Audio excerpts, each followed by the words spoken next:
నమస్తే అండి అందరికీ. Sunshith TV YouTube channel, news cum entertainment YouTube channel. So ఈ వీడియోలో నేను తెలియజేసేది ఏంటి అంటే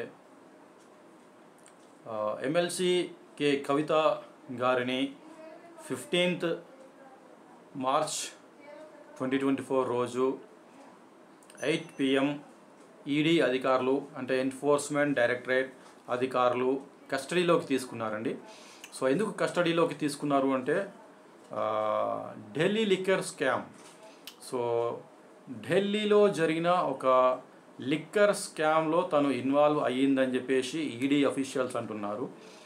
సో దీని వెనకాల ఎన్ని వాస్తవాలు ఉన్నాయో మనకైతే తెలియదండి. సో కాకపోతే తన హస్తం మాత్రం ఉంది అని చెప్పేసి ఈడీ అధికారులు తెలియజేస్తున్నారు. సో ఢిల్లీ లిక్కర్ స్కామ్ అండి. సో సుమారు 10 రోజులు కస్టడీలోకి తీసుకున్నారనమాట. సో 10 days రిమాండ్ అనమాట. అండ్ చూద్దాం మరి ఏమవుతుందో ఈ కేసు. యాక్చువల్గా కవిత గారిని అరెస్ట్ చేయడానికి వెళ్ళినప్పుడు ఈడీ అధికారులను కేటీఆర్ గారు అడ్డుకున్నారనమాట. సో సంథింగ్ ఏదో ఒక నోటీస్ అయితే చూపించడం జరిగింది. సో అది ఏం నోటీస్ అనేది ఇంకా క్లియర్గా తెలియదు. సో ఈ ఢిల్లీ లిక్కర్ స్కామ్ గురించి కూడా ఈడీ అధికారులు క్లారిటీ ఏమి ఇవ్వలేదండి. సో చూద్దాం మరి ఏమవుతుందో ఈ ఢిల్లీ లిక్కర్ స్కామ్. యాక్చువల్గా ఇది ఎప్పుడో జరిగిందంట. ఇది 2015-16 సంవత్సరంలో జరిగిందంట. అదే కేసుని సో మెల్లగా కప్పిపుచ్చుతూ వచ్చారు. ఎందుకు అంటే ఇన్ని సంవత్సరాలు టీఆర్ఎస్ పార్టీ అధికారంలో ఉండే. సో అందువల్ల ఎమ్మెల్సీ కవిత గారిని ఏ ఈడీ అధికారులు కానీ ఇంకా సిఐడి సిబిఐ వాళ్ళు కానీ టచ్ చేయలేకపోయారనమాట.